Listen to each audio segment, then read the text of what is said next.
Theater 5 presents The 6-Foot Flower Box.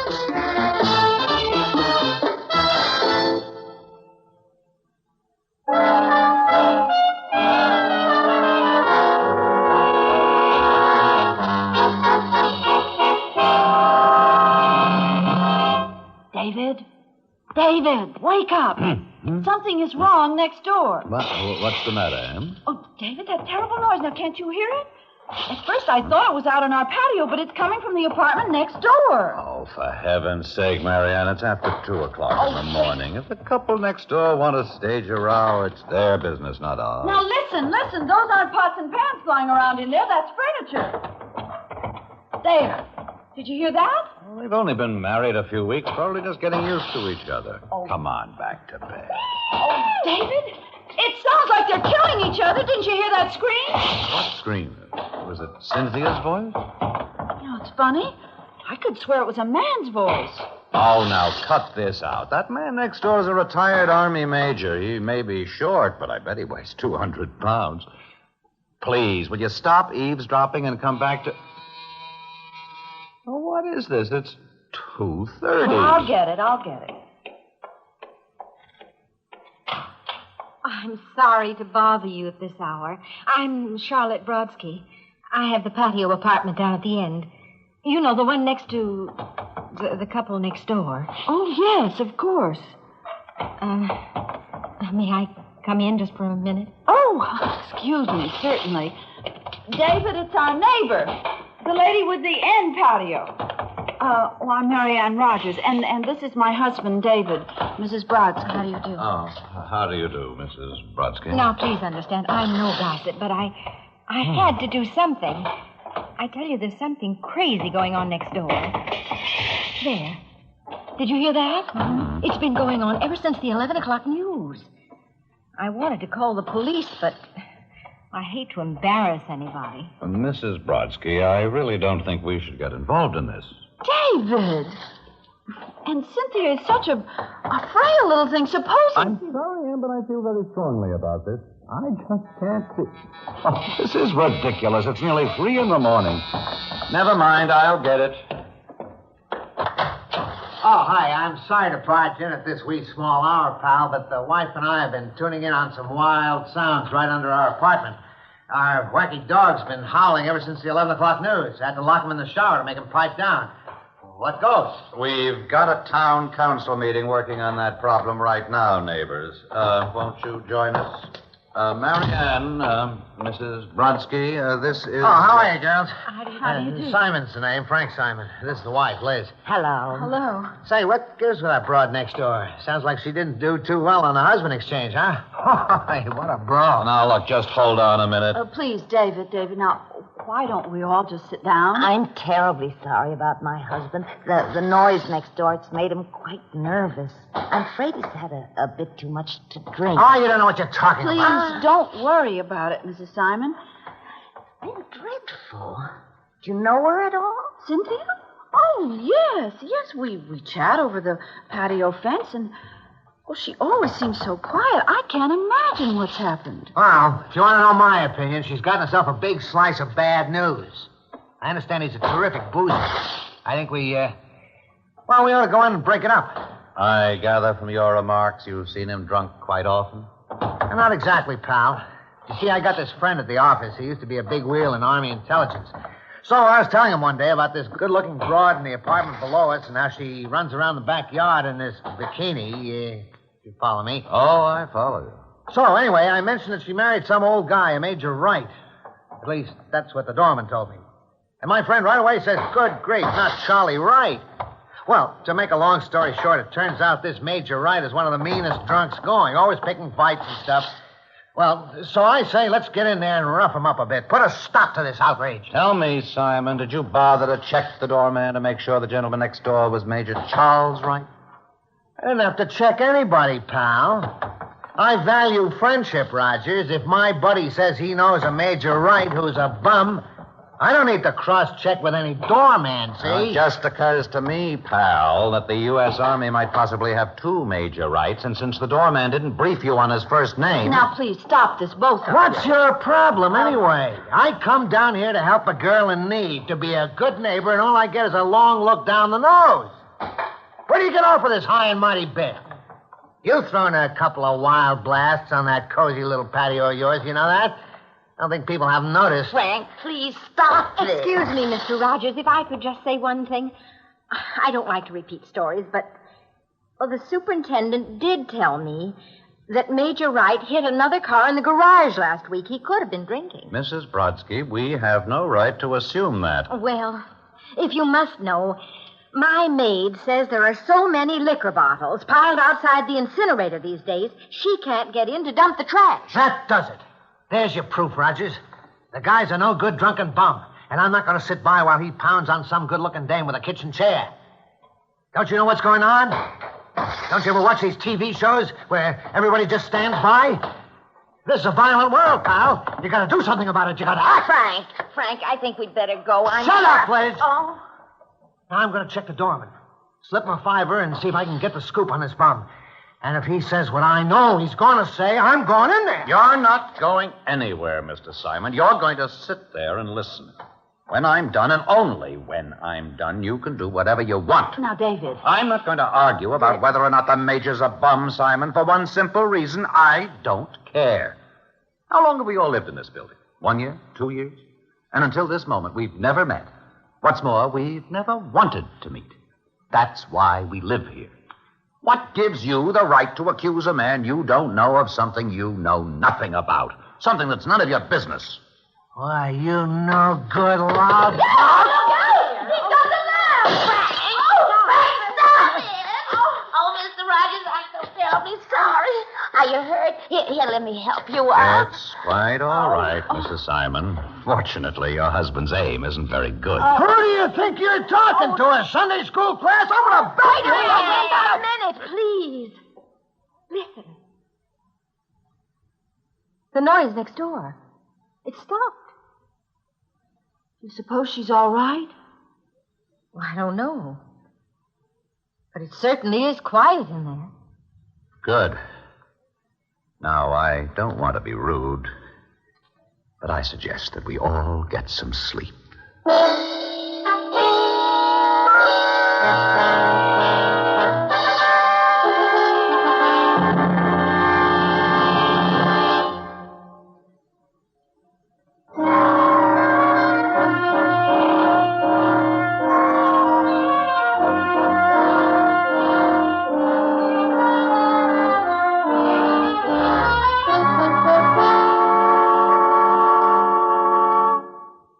David.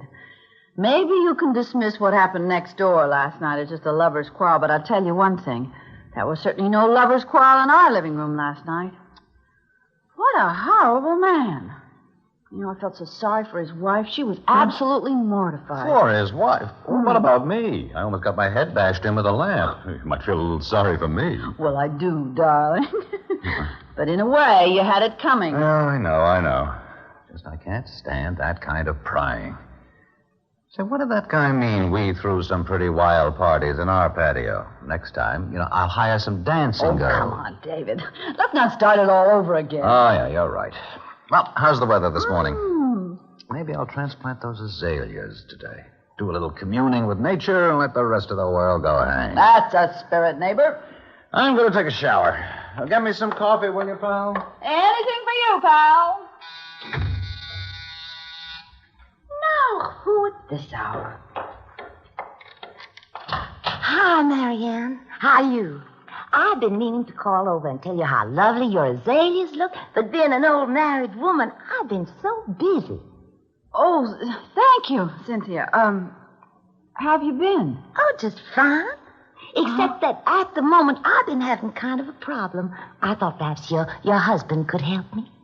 Oh, well, he'd be glad to do anything he could, I'm sure. Marvelous. You see, I ordered a new flower box from the lumber yard, and the silly driver just left the thing inside my door. And my problem is that it's enormous, all of 6 feet long at least. My husband's not home, and I just didn't know quite how to get it out onto the patio. I thought if David could give me a hand. Oh, of course, Cynthia. Oh, I know he'd be delighted.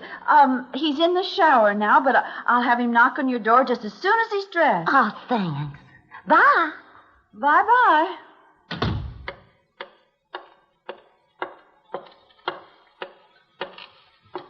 David? Hey, David, get out of there. Hurry up. What's the matter? What do you want? David, you'll never guess. Cynthia Wright just rang the doorbell looking absolutely radiant. She says she has a problem. Now, listen, Em, I will not get involved in somebody else's business. I thought I made that clear last night. Hand me that towel, will you? Here. Well, don't get excited. All she wants you to do is help her move a flower box out of her apartment and onto the patio. Flower box? Yeah, she says it's enormous, at least 6 feet long. A 6-foot flower box? Well, why the devil would anyone buy a 6-foot flower box? I can't carry a thing like that alone. Is her husband home? Mm-mm. She said he wasn't there. Well, no, I don't know. Wait a minute. I just got a great idea. Look, while I get some clothes on, look up the telephone number of that guy upstairs. What was his name? Frank something or other? Simon. Well, just hold on a minute. I just came down to help a little girl in need, pal. Did you find it, honey? Yes, here it is. It's Trafalgar 4, 7598. David, now please, don't do anything foolish. Darling, I'm just being a good neighbor, like the man said. Mm-hmm.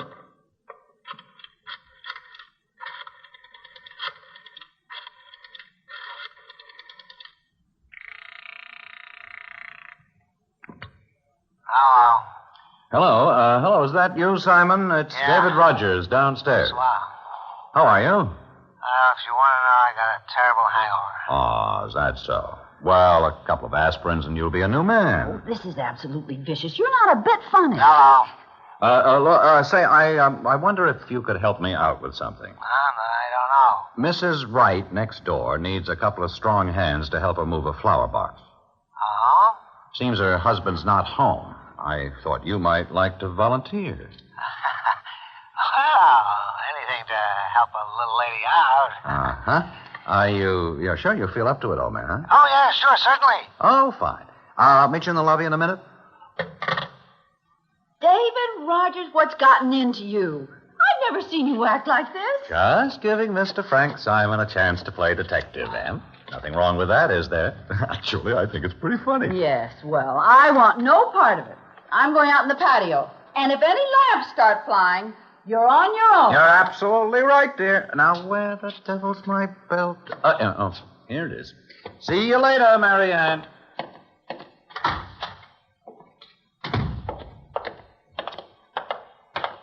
Hi, pal. Oh, I'm sorry about last night, Rogers. Oh, that's okay. Let's just buzz the door. I guess I had a few hookers too many. You know how it is. I'd be glad to pay for any damage. Nonsense. That's what neighbors are for. Hi, David. You are an angel. Now, the flower box is just inside the door. Here, I'll show you. Oh, I'm glad to be helpful, Cynthia. This is Frank Simon, your upstairs neighbor. He's kindly volunteered to assist with the moving. Oh, how nice to meet you, Mr. Simon. Holy cow. That's a flower box? You could plant a field of corn in that thing. Now, Mr. Simon. I think we'd better try it in 2 trips, Frank. Let's get it into the living room and then take a breather before we move it out onto the patio, okay? Okay, pal.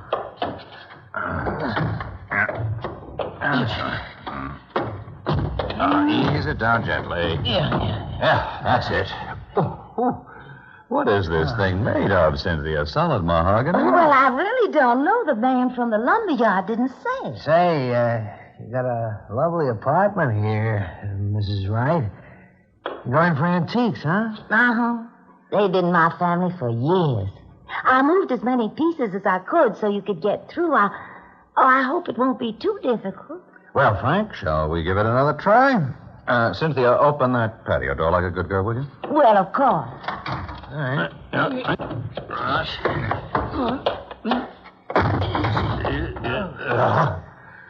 There you are. Thank you both so much. Not at all, Cynthia. Coming, Frank? Don't mention it, Cynthia. If you ever need any assistance, just call me, huh? I'm right upstairs. Oh, thank you. Goodbye. So long, Frank. You're a big help. Hey, Rogers. How do you figure that one? How do you mean? Now, look, I wasn't that loaded last night. There was furniture being tossed around in there. How can you wreck a joint for 4 hours straight and have it come up looking like a museum? Got me. And she sure looked okay. I don't get it. Well, thanks again for your help. Oh, sure, anytime. If you hear anything more, let me know, will you? I sure will, Frank. I sure will. You're back. Yeah, boy, I'm pooped. That box must weigh 1.5 tons. Well, how was it? How was what? Oh, come on, David. The apartment. Was it a wreck? You better ask Frank Simon. Boy, he was casing that place like somebody from the Vice Squad. Oh, and I don't suppose you noticed anything at all, huh?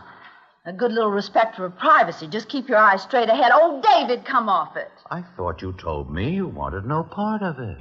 David, you know how I hate to be teased. If you don't want to say anything, fine.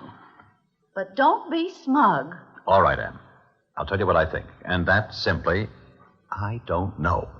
She made some vague remark about moving some of the furniture out of the way so we could get that darn box through. Oh? What was left... Look, you know what antiques are like. They always look a little battered to me. I just couldn't tell. Well, what about the pictures? And there weren't any pictures. Oh. Well, let's not think about it anymore. You get busy with your gardening, and I'm going to run over to the supermarket and then pick up a bottle of wine. Great idea. I think we owe ourselves a feast tonight. Better get some more charcoal. Oh, I will, dear. I will.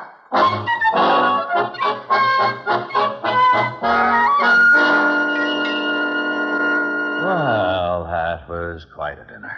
I still feel stuffed, and we finished hours ago. Well, you just relax, darling. Here's a turn on the 11 o'clock news.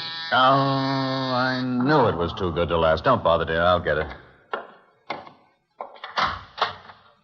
Mrs. Brodsky, what a pleasant surprise. Won't you come in? Well, only for half a minute. I wanted to tell you just how sorry I was about last night. Oh. I don't know what got into me acting like that. Nonsense, Mrs. Brodsky. We were all a little upset. Well, everything seems just fine now. I peeked over the fence a while ago, just to be sure. And you know what? There on the patio, there's a single candle burning. And she's out there planting some beautiful flowers in a big box. Isn't that romantic? Planting flowers at this hour? Was the Major with her? Oh, no, I don't think so. At least I didn't see him, but you understand, it was just a little peek. Well, I must go now. And please, excuse me again for last night. Oh, don't give it another thought. Good night. Good night. Well, it may be romantic, but I have a funny feeling that something strange is going on. Now, Em. David, what's that noise? I don't know. Oh, good heavens, it's the Simons dog. Remember they said it was howling last night, just after the fighting started? Oh, please, David, I'm frightened. Can't we call the police? Absolutely not. Marianne, it's none of our business.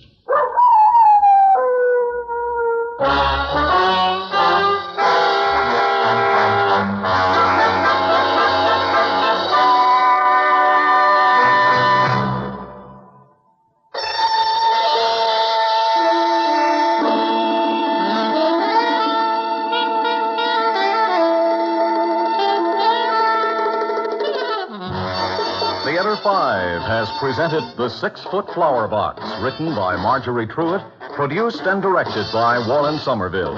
In the cast, Augusta Dabney, Alan Hewitt, Mary Jane Higby, Robert Dryden, and Connie Lemke. Audio engineer Neil Pultz. Sound technician Ed Blaney. Original music by Alexander Vlastotsenko. Orchestra under the direction of Glenn Osser. Executive producer for Theater 5, Ted Bell. We invite your comments. Write to Theater 5, New York 23, New York. This is Fred Foy speaking.